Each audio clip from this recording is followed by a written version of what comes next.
नमस्कार, मैं हूं संतोष। सिटी न्यूज़ वन रीवा की सांध्यकालीन समाचार सेवा में आपका स्वागत है। पेश हैं आज के मुख्य समाचार। मध्य प्रदेश में पंचायत चुनावों का हुआ ऐलान, ग्रामीण क्षेत्रों में लगी आचार संहिता। डिप्टी रेंजर एवं बीट गार्ड को लोकायुक्त पुलिस ने 20,000 की रिश्वत लेते किया गिरफ्तार। महिला ने लगाया चाकू की नोक पर दुष्कर्म करने का आरोप, आरोपी गिरफ्तार। खबरें अब विस्तार से। मध्य प्रदेश में पंचायत चुनाव की तारीखों का हुआ ऐलान। पंचायत चुनाव को लेकर ग्रामीण क्षेत्रों में लगी आचार संहिता। सभी चरणों के नाम निर्देशन की प्रक्रिया 30 मई से 6 जून तक। वहीं आपको बता दें कि नाम वापसी की प्रक्रिया 7 से 10 जून 3 बजे तक है और इसी दिन बचे हुए कैंडिडेट को चुनाव चिन्ह सिंबल का ऐलान भी किया जाएगा। बता दें कि पहले चरण का मतदान 25 जून, दूसरे चरण का मतदान 1 जुलाई, तीसरे चरण का मतदान 8 जुलाई को होगा। सभी चरणों के जीत का परिणाम पंच, सरपंच, जनपद सदस्य का 14 जुलाई को परिणाम ब्लॉक में घोषित किया जाएगा। वहीं जिला पंचायत का परिणाम 15 जुलाई को जिला मुख्यालय में किया जाएगा। इसी कड़ी में आज रीवा जिला निर्वाचन अधिकारी मनोज पुष्प ने अधिकारियों की बैठक ली। वहीं मनोज पुष्प ने मीडिया से बताया कि ग्रामीण क्षेत्रों में पंचायत चुनाव को लेकर आचार संहिता लागू कर दी गई है और सभी अधिकारियों को कड़ाई से आचार संहिता का पालन करने के निर्देश दिए गए हैं, जिसके लिए आज कलेक्ट्रेट कार्यालय में बैठक रखी गई है। वहीं कलेक्टर मनोज पुष्प ने बताया कि 3 चरणों पर चुनाव होंगे, जिसके लिए शाम को 5 बजे स्टैंडिंग कमेटी की बैठक रखी गई है। प्रस्तुत है जिला निर्वाचन अधिकारी एवं रीवा कलेक्टर मनोज पुष्प से प्राप्त जानकारी के अंश। आपको जानकारी है, हर बार हम लोग विकास खंड मुख्यालय के अलावा भी नॉमिनेशन लेने के लिए अधिकारी भी ARO बनाते हैं और कि जैसे ही चुनाव की घोषणा हुई है, आदर्श आचार संहिता ग्रामीण क्षेत्र में लागू हो गई है। सभी जनप्रतिनिधियों को, जो पंचायत विभाग के अधिकारी कर्मचारी हैं उनको, और जो लोग इलेक्शनियरिंग में लगे हुए हैं उन सभी को ये निर्देश सर्कुलेट किए जा रहे हैं। चुनाव से संबंधित आवश्यक जितने भी आदेश हैं वो आज जारी किए जा रहे हैं। जो सभा के लिए अधिकृत अधिकारी कर्मचारी हैं उनके आदेश जारी हो रहे हैं। हम लोग यथासंभव कोशिश ये करेंगे कि जितना लोअर लेवल पर परमिशन मिल सके उसकी व्यवस्था करेंगे। चुनाव जो 3 चरण में होना है उसके नॉमिनेशन की जो प्रक्रिया है वो एक साथ हो रही है। पहले जो तीनों चरण के चुनाव घोषित हुए थे उसमें सभी प्रक्रियाएं अलग अलग ग्रुप में हुई थी, लेकिन इस बार सभी प्रक्रियाएं जो नॉमिनेशन लेने का है, नॉमिनेशन के बाद स्क्रूटनी का है, सिंबल अलॉटमेंट का है, वो सारी प्रक्रिया एक साथ सभी जो पंच हैं, सरपंच हैं, जनपद सदस्य हैं, जिला पंचायत है, उसकी पूरे जिले में एक साथ होगी और उनके चुनाव सेक्टर वाइज। तो जो हमारे जिले की स्थिति है उसमें 6 तारीख तक नाम निर्देशन पत्र लिए जाएंगे। 7 तारीख को नॉमिनेशन पेपर की समीक्षा की जाएगी। 10 तारीख तक नाम निर्देशन पत्र वापस लेने की तिथि रहेगी। 10 तारीख को अभ्यर्थता वापसी के ठीक बाद, मतलब 3 बजे के बाद, जो शेष बचे रहेंगे अभ्यर्थी उनकी सूची तैयार की जाएगी और उनके निर्वाचन प्रतीकों का आवंटन किया जाएगा। जो हमने चरण बताए हैं जिनमें वो जनपद पंचायतें हैं, उनके चुनाव की तिथि 25 तारीख को है पहले चरण की, दूसरे चरण की 1 जुलाई को है और तीसरे चरण की 8 जुलाई को है। चुनाव का समय प्रातः 7 बजे से 3 बजे तक है।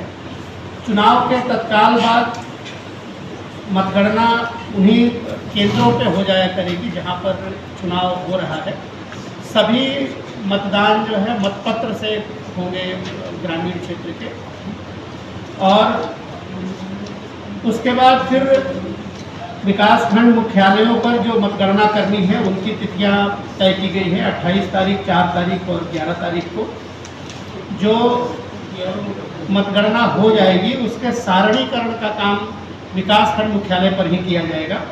तो पंच, सरपंच और जनपद सदस्य का सारणीकरण 14 तारीख को पहले चरण के लिए, 14 तारीख को दूसरे चरण के लिए और उसी दिन तीसरे चरण के लिए भी किया जाएगा। जिला पंचायत सदस्य के लिए मतों का विकास खंड स्तर पर सारणीकरण 14 तारीख को किया जाएगा और जिला पंचायत सदस्य पद के मतों का जिला मुख्यालय पर सारणीकरण तथा निर्वाचन परिणामों की घोषणा 15 तारीख को की जाएगी। तो जो हमारी इलेक्शनियरिंग की प्रोसेस आज से शुरू हुई है 15 जुलाई को वो समाप्त हो जाएगी और जैसे ही घोषणा कर दी जाएगी निर्वाचन के परिणाम की उसके साथ ही आदर्श आचार संहिता समाप्त हो जाएगी। ग्रुप बनाए गए हैं। जो पहला ग्रुप है वो है हनुमना, मऊगंज और नईगढ़ी। दूसरा ग्रुप है रीवा, रायपुर, करचुलियान और गंगेव। तीसरा ग्रुप है सिरमौर, जवा, त्योथर।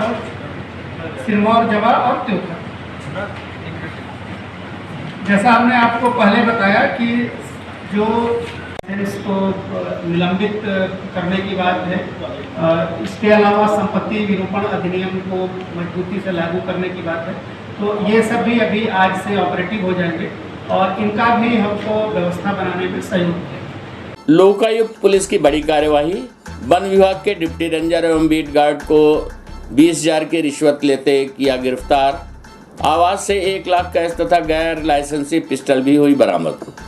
आपको बता दें कि सतना वन मंडल स्थित परसमनिया वन परिक्षेत्र के डिप्टी रेंजर सहित बीट गार्ड को 20,000 की रिश्वत लेते आज लोकायुक्त रीवा की टीम द्वारा ट्रैप किया गया। वन अधिकारी और कर्मचारी ने रिश्वत की ये रकम सरकार की घर घर नल जल योजना का काम कर रही ठेका कंपनी से मांगी थी। ठेका कंपनी घर घर नल जल पहुंचाने के लिए वन भूमि पर खुदाई करना चाहती थी, लेकिन रेंजर खुदाई का विरोध करते हुए रिश्वत की मांग कर रहे थे। मामले में ठेका कंपनी द्वारा की गई शिकायत के बाद लोकायुक्त की टीम ने आज ये कार्रवाई करते हुए रेंजर सहित रिश्वत कांड में शामिल बीट गार्ड को रंगे हाथों धर दबोचा है। दरअसल ये कार्रवाई शुक्रवार की आज सुबह सतना के परसमनिया स्थित डिप्टी रेंजर के सरकारी आवास पर की गई है। डिप्टी रेंजर ने ठेका कंपनी के प्रतिनिधि मन्नू पांडे को रिश्वत की रकम लेकर अपने सरकारी आवास पर बुलाया था। जहां रेंजर ने जैसे ही रिश्वत की रकम दी तभी वहां पहले से मौजूद लोकायुक्त टीम ने रेंजर सहित गार्ड को पकड़ लिया। लोकायुक्त की इस कार्यवाही से वन विभाग में हड़कंप मच गया। बता दें कि मामले में कंपनी के प्रतिनिधि ने रिश्वत मांगने की शिकायत लोकायुक्त कार्यालय रीवा में दर्ज कराई, जिसकी जांच के उपरांत पुष्टि होने पर आज ट्रैप की सुनियोजित कार्रवाई को अंजाम दिया गया है। बताया गया कि डिप्टी रेंजर ने 1 लाख की रिश्वत मांगी थी, जिसे आज 20,000 की पहली किस्त लेते पकड़ा गया। उपरोक्त मामले में लोकायुक्त ने डिप्टी रेंजर सहित बीट गार्ड के विरुद्ध भ्रष्टाचार निवारण अधिनियम का मामला दर्ज कर लिया है और आगे की कार्यवाही जारी है। इधर रेंजर के सरकारी आवास में दबिश के दौरान लोकायुक्त टीम को एक पिस्टल व 36 कारतूस मिले हैं। हालांकि रेंजर के पास पिस्टल का लाइसेंस नहीं मिला है। साथ ही रेंजर के आवास से 1 लाख कैश भी बरामद किया गया है, जिसके संबंध में पूछताछ की जा रही है। प्रस्तुत है लोकायुक्त एसपी गोपाल सिंह धाकड़ से प्राप्त जानकारी के अंश। इसमें एक शिकायतकर्ता है मन्नू पांडे। ये जो है सबलेट पे ठेका लेते हैं, इनका ठेकेदारी का काम है। पाइपलाइन जो जल की पाइपलाइन योजना के तहत जो उसमें सतना में जो पाइपलाइन जाना है, जिसमें पानी की सप्लाई आम लोगों को होना है, उसका ठेका L&T कंपनी को मिला हुआ था। L&T कंपनी ने वो ठेका इनको सबलेट किया काम के लिए। उसी तारतम्य में बहुत सारी उसमें जंगल वन विभाग की भूमि भी आती है उसके अंदर में। हालांकि उससे NOC ले ली गई थी और उसमें कलेक्टर सतना के आदेश में मेंशन है कि इसमें से पाइपलाइन बिछाई जाएगी, सारी अनुमतियाँ थी। उसके बावजूद भी वन विभाग के deputy ranger mister Dhirendra Chaturvedi हैं और एक उनका बीट गार्ड है अनिल मांझी। इन लोगों ने जो है उसका जब काम चल रहा था मन्नू पांडे का, तो परसमानिया जाकर उसका जो है एक तो काम रुकवाया और JCB जब्त कर ली, जो कि अनऑथराइज था। जब्त करने पर उसके वन विभाग की धाराओं के तहत मुकदमा कायम करने का भी डर दिखाया गया। उसी के एवज में जो है शुरू में 5 लाख, बाद में 1 लाख और फिर 30,000 पर मामला सेटल हुआ। पूर्व में इनके द्वारा दोनों के द्वारा 5,000 रुपये ले भी लिए गए, JCB नहीं छोड़ी गई। इससे वो परेशान हो गया था ठेकेदार को। फिर उसके बाद उसने जो है यहाँ पर लोकायुक्त कार्यालय रीवा में उसकी शिकायत की, उसका हमने सत्यापन कराया। सत्यापन के बाद आज दिनांक को परसमानिया जो वन चौकी है वहीं जाकर लोकायुक्त की टीम ने डिप्टी रेंजर धीरेन्द्र चौधरी और अनिल मांझी को 20,000 रुपये की रिश्वत लेते हुए हमने आज गिरफ्तार किया है। इसी तारतम्य में जब उनके घर की सर्च कराई गई तो उसमें 1 लाख रुपये नकद और एक पिस्टल जो अवैध है, लाइसेंस इसका अभी तक नहीं मिला है, को हमने जब्त किया है। अभी जो है मैयर रेस्ट हाउस में आगे की कार्रवाई जारी है। 5,000 5,000 रुपये पहले दे चुके थे। लाडली लक्ष्मी योजना एवं मातृ वंदना योजना में अत्यंत कम प्रगति पर कलेक्टर ने 5 पर्यवेक्षकों को किया निलंबित, 64 को दिया कारण बताओ नोटिस। कलेक्टर ने लाडली लक्ष्मी योजना एवं मातृ वंदना योजना की समीक्षा। आपको बता दें कि 26 मई 2022 को कलेक्टर श्री मनोज पुष्प ने लाडली लक्ष्मी योजना एवं मातृ वंदना योजना की प्रगति की समीक्षा की। उन्होंने इस बात पर असंतोष प्रकट किया कि अभी तक दोनों योजनाओं की प्रगति अत्यंत कम है। समीक्षा के दौरान बताया गया कि लाडली लक्ष्मी योजना इस वर्ष का लक्ष्य 11,252 लाडलियों को लाभान्वित करने का है। इसके विरुद्ध प्रगति केवल 1,074 है। इसी प्रकार मातृ वंदना योजना अंतर्गत वार्षिक लक्ष्य 22,809 का है, जबकि प्रगति मात्र 2,158 है। कलेक्टर ने 20% से कम प्रगति पर सिरमौर परियोजना के मझगवां की पर्यवेक्षक श्रीमती संतोष मिश्रा, डेली की पर्यवेक्षक राजकुमारी उपाध्याय एवं हनुमाना परियोजना के पर्यवेक्षक परमानंद गुप्ता को तत्काल प्रभाव से निलंबित कर दिया है। उन्होंने विगत दिवस लोकायुक्त द्वारा कार्यवाही किए जाने पर मऊगंज की प्रभारी परियोजना अधिकारी माया सोनी और पर्यवेक्षक अंजू त्रिपाठी को भी निलंबित किया है। कलेक्टर ने समीक्षा के दौरान 50% से कम प्रगति लाने पर 32 पर्यवेक्षकों एवं प्रधानमंत्री मातृ वंदना योजना में अत्यंत कम प्रगति पर 30 पर्यवेक्षकों को असंचयी प्रभाव से 2 वेतन वृद्धि रोकने हेतु कारण बताओ सूचना पत्र जारी किया है। कलेक्टर ने समीक्षा के दौरान कहा कि लाडली लक्ष्मी योजना एवं प्रधानमंत्री मातृ वंदना योजना मुख्यमंत्री की प्राथमिकता की योजनाएं हैं। इसमें किसी प्रकार की लापरवाही क्षम्य नहीं होगी। उन्होंने कहा कि लाडली लक्ष्मी योजना के अंतर्गत लाडली बेटियों को लाभान्वित करने का अभियान चलाएं और इसके लिए उनका पंजीयन कर उन्हें लाभान्वित करें। उन्होंने ये भी कहा कि मातृ वंदना योजना अंतर्गत गर्भवती माताओं का पंजीयन कर उन्हें मिलने वाले लाभ से लाभान्वित कराएं। प्रत्येक गर्भवती माता का पंजीयन कर उसे 1,000 रुपये एवं बच्चे के टीका लगने के उपरांत 2,000 रुपये तथा अंतिम किस्त 2,000 रुपये से उन्हें लाभान्वित किया जाए। प्रस्तुत है रीवा कलेक्टर मनोज पुष्प से प्राप्त जानकारी के अंश। हाँ, अपने पिछले दिनों इसकी समीक्षा की थी, तो बहुत सारे ऐसे सुपरवाइज़र और बहुत सारे ऐसे आंगनवाड़ी केंद्र हैं जहाँ पर कि लाडली लक्ष्मी योजना में अपेक्षाकृत प्रगति नहीं हुई है। वही स्थिति प्रधानमंत्री मातृ वंदना योजना की भी है। तो उसमें जिन लोगों ने बहुत ही ख़राब काम किया है उनके विरुद्ध कार्रवाई भी की गई है, नोटिस भी दिया जा रहा है और हम इसकी लगातार समीक्षा करते रहेंगे।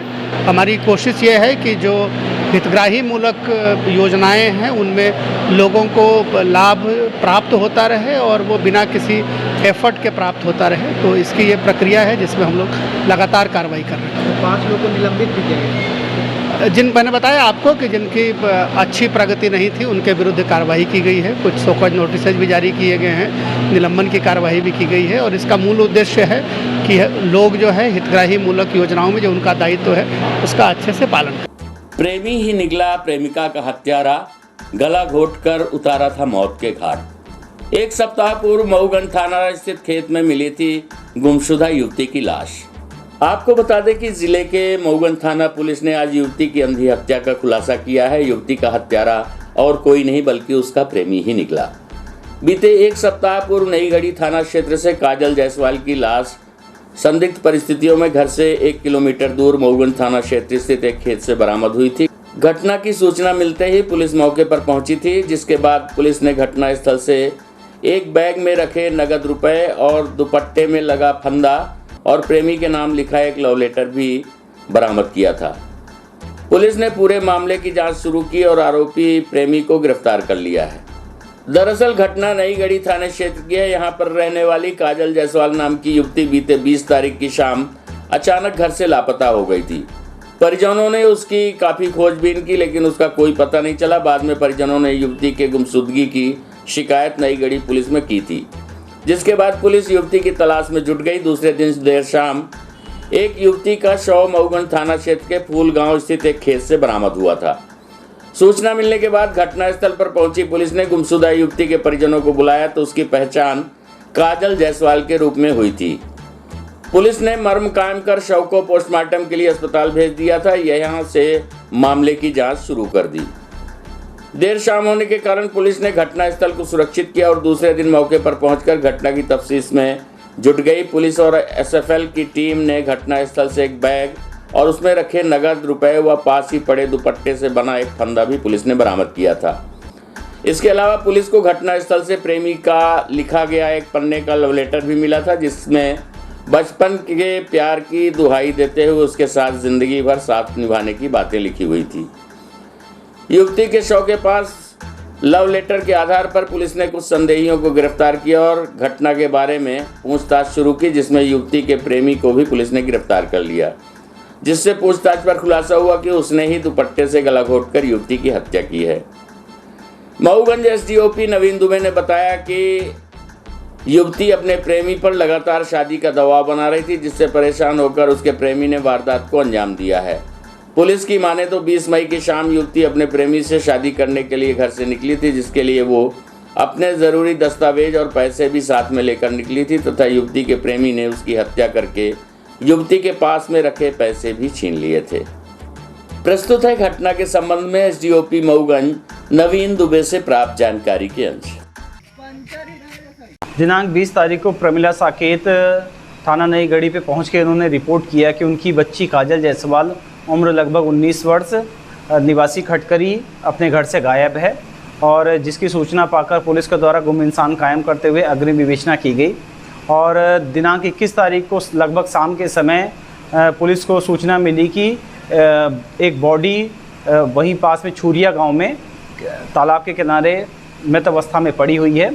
पुलिस के द्वारा जब तस्दीक की गई तो वो बॉडी काजल जायसवाल की मिली और इसके बाद में सुबह दूसरे दिन 22 तारीख को एफएसएल टीम के द्वारा उसका निरीक्षण करा के एक टीम बना के पीएम कराया गया और मामले में स्ट्रैंगुलेशन प्रतीत होने पे 302-201 में एफआईआर पंजीबद्ध करके अग्रिम विवेचना की गई। विवेचना में प्रारंभिक रूप में एक लव लेटर मिला। लव लेटर में किसी का नाम उल्लेखित नहीं था, लेकिन उसमें 2 नाम उल्लेखित थे और इसके बाद में पुलिस ने उक्त लेटर के आधार पर एक संदेही को उठाया। संदेही से पूछताछ की गई, लेकिन संदेही जो बच्ची थी उससे बातचीत ज़रूर करता था, लेकिन उसके साथ में ऐसी कोई घटना ना होना उसने बताया।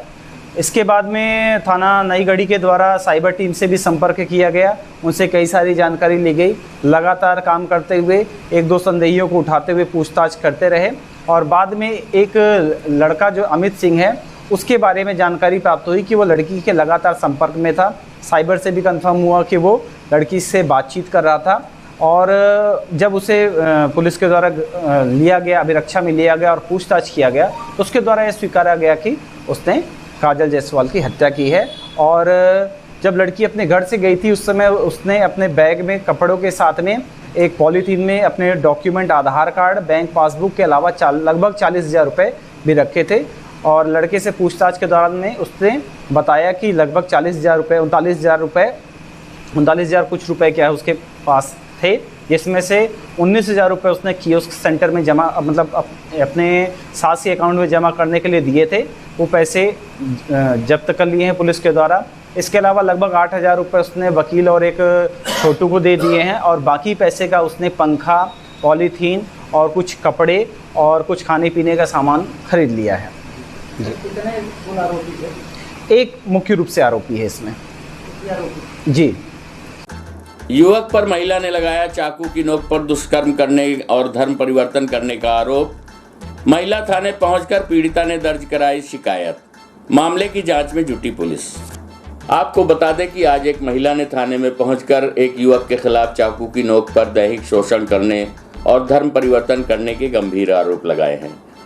मामले की शिकायत मिलने के बाद पुलिस ने युवक के खिलाफ मामला दर्ज करते हुए जांच शुरू कर दी है। पीड़िता ने आरोप लगाते हुए कहा कि आसिफ खान उसे पिछले 4 महीनों से परेशान कर रहा था। मामूली जान पहचान होने की वजह से युवक का महिला के घर में लगातार आना जाना होने लगा, जिसके बाद युवक ने महिला का शारीरिक शोषण करना शुरू कर दिया। बाद में आरोपी महिला के साथ मारपीट करते हुए आए दिन चाकू की नोक पर उसे अपनी हवस का शिकार बनाने लगा।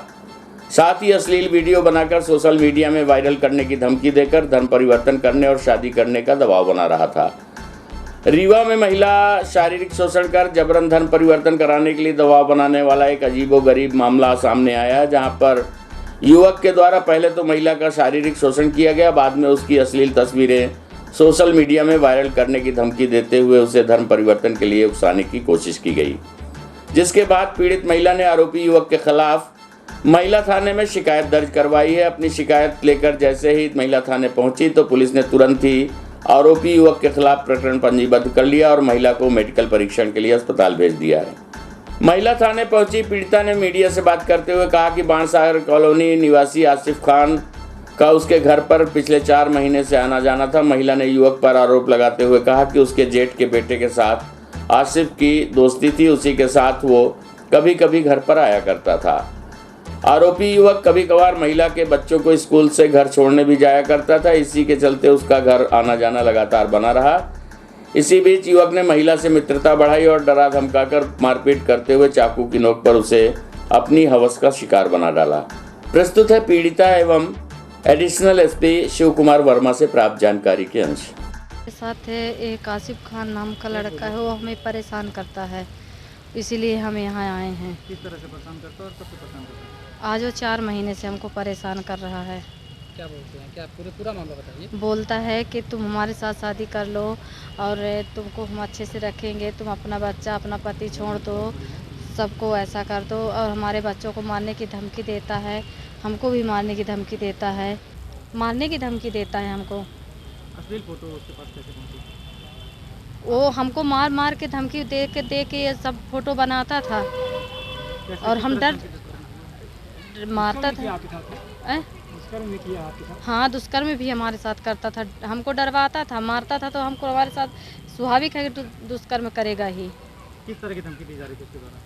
वो हमको जान से मारने की धमकी दे रही। हमारे बच्चे छोटे छोटे थे, उसको बोल रहा था कि हम बच्चों को जान से मरवा देंगे, मार देंगे, तुम्हारे साथ ऐसा नहीं करोगे। एक महिला ने पहुंचकर एक मुस्लिम युवक के खिलाफ संगीन आरोप लगाए, क्या करें? इसमें क्या है, 40 वर्षीय महिला है, अपने बच्चों के साथ में किराए से रहती है रानी तालाब के पास में। इसका पति मुंबई में काम करता है, महिला यहाँ अपने बच्चों के साथ रहती थी और इसका परिचय आसिफ नाम के एक व्यक्ति से हुआ जिसकी उम्र करीब 20 वर्ष है और इसके बाद उसका आना जाना था लगातार वहाँ पर। महिला ने अभी आके जब थाने में रिपोर्ट की तो महिला थाना प्रभारी थे और मामले को संज्ञान में लेके तत्परता से उसमें प्रकरण पंजीबद्ध कर लिया, क्योंकि घटनाक्रम में तथ्य आया कि महिला उसके संपर्क में आई थी और उसके महिला के साथ उसके संबंध बने और उसके बाद उसने उसके पति को वो वीडियो वायरल कर दिया। उस अश्लील टाइप की वीडियो थी, उसके पति को वायरल कर दिया, उसके जेठ को वायरल कर दिया और इसके बाद मामला इस तरह से जानकारी में आने के बाद महिला ने इसकी रिपोर्ट लिखाई, जिस पर से पुलिस ने 376 TN का मामला साथ में IT एक्ट का मामला आरोपी के विरुद्ध दर्ज कर लिया और महिला थाना प्रभारी ने तत्परता से आरोपी को गिरफ्तार भी कर लिया है। आरोपी को जेल भेजने की प्रक्रिया जारी है, साथ साथ उसका मोबाइल वगैरह भी जब्त किया गया है और IT एक्ट की धारा के तहत उसमें भी वैधानिक कार्रवाई की जा रही है। खाकी पर रिश्वत का कलंक, पुलिस प्रताड़ना से तंग युवक ने की आत्महत्या, परिजनों ने लगाया आरोप। मामला निपटाने 1 लाख की मांगी गई थी रिश्वत, 20,000 देने के बाद युवक ने की आत्महत्या। आपको बता दें कि समाज के सामने लज्जित होने के बाद पुलिस के द्वारा रिश्वत की मांग के बाद एक युवक ने आत्महत्या करके अपनी जीवन लीला समाप्त कर ली। मरने से पहले युवक ने जो सुसाइड नोट लिखा है उसमें मोहनिया चौकी में पदस्थ खेसारी सहित पुलिसकर्मियों के ऊपर रिश्वत मांगने व थाने के अंदर निर्वस्त करके जलील करने का आरोप लगाया है। इस पूरी घटना को लेकर परिजनों में काफी आक्रोश देखा जा रहा है। मृतक विकास कुमार तिवारी के पिता ने बताया कि पुलिस के द्वारा एक तरफा कार्यवाही करते हुए उसके बच्चे के साथ मारपीट की गई। लड़की के परिजनों से पैसा खाकर प्रताड़ित करने का आरोप उन्होंने लगाया है। मृतक के पिता रमेश कुमार का कहना है कि उनके सामने उसके बच्चे के साथ थाने में पुलिस के साथ लड़की के परिजनों ने भी मारपीट की है। थाने में हुई इस बर्बरता के कारण ही विकास कुमार ने आत्महत्या कर ली। आपको बता दें कि मृतक चुरहट के भेलकी गांव का निवासी और सीधी के संजय गांधी कॉलेज में MSc का छात्र था, जो रीवा में अपने छोटे भाई के साथ रहकर कोचिंग करता था। आक्रोशित परिजनों का कहना है कि पुलिस द्वारा प्रताड़ित कर रिश्वत मांगने के कारण उसके बेटे ने आत्महत्या कर ली है, जो मरने से पहले सुसाइड नोट भी लिख चुका है। अब परिजन आरोपी पुलिसकर्मियों के खिलाफ कार्यवाही की मांग कर रहे हैं। प्रस्तुत है परिजन सहित एडिशनल SP शिव कुमार वर्मा से प्राप्त जानकारी के अंश। तो हमारे सामने भी इसको बहुत जलील किए। जब वहाँ से वो लोग चले गए बल्लू पे, ऐसी उनकी मिसेज और हरिशंकर का लड़का, तो हमें बाहर ले जा करके बोले कि ऐसा है कि मामला रफा दफा कर लो, 1 लाख रुपए लगेगा, नहीं तुम्हारे लड़के की ज़िंदगी बर्बाद हो जाएगी। और वहीं बच्चा भी खड़ा था, यदि FIR कर देंगे ज़िंदगी बर्बाद हो जाएगी। उसको 20,000 रुपये मैंने दिया था कल। 20,000 जी, हम कहे बोले मेरे पास इतना है, तो कहीं इतने में मामला नहीं बनेगा, तुम थोड़ा और व्यवस्था करो, शाम को हम आपको बताएंगे। तब तक मैं शाम को ये बच्चा खुद ही यहाँ आकर के सुसाइड कर लिया। दबाव कहाँ सुसाइड सुसाइड करने का सिर्फ वहाँ चौकी में प्रताड़ित किया गया।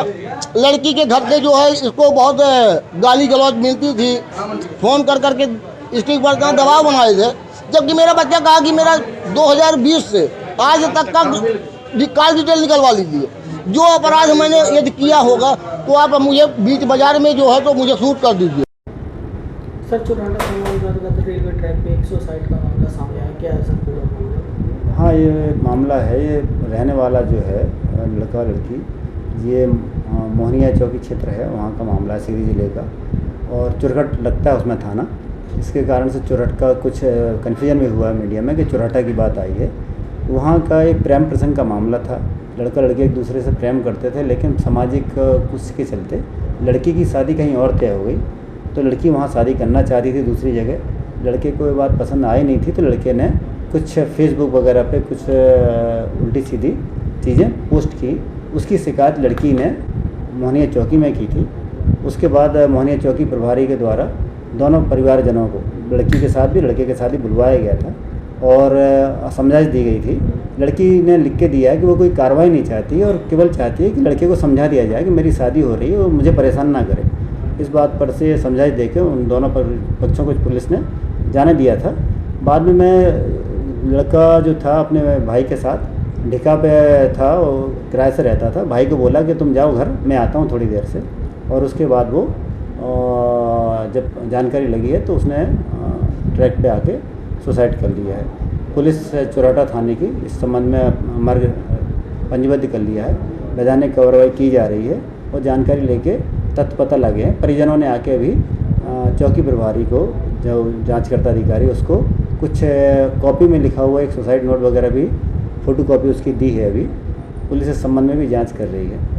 सर, परिजनों का आरोप है कि चौकी पे बुलाकर मारपीट की गई और पैसे की डिमांड कर रहे थे, कुछ ऐसा बोल रहे हैं। परिजनों का आरोप हो सकता है इस तरह का हो, लेकिन अभी तक की पुलिस की जांच में वो तथ्य नहीं आए हैं और पुलिस इस संबंध में पूरी जांच कर रही है। मैंने भी एडिशनल एसपी सीधी से चर्चा की थी इस संबंध में, तो उनके द्वारा यही जानकारी दी गई कि मामला इस तरह का है, प्रेम प्रसंग का मामला है पूरी तरह से। और उनको लड़की ने शिकायत की थी फेसबुक पर कुछ गलत पोस्ट करने के कारण से, क्योंकि उसकी शादी हो रही थी। तो पुलिस ने तत्परता दिखाते हुए कि लड़की का कुछ भविष्य भी खराब ना हो और लड़का भी कुछ उस तरह से ना हो, जो लड़की ने लिख के दे दिया कि वो कार्रवाई नहीं चाहती, दोनों को छोड़ दिया गया था। आज की खबरों में बस इतना ही।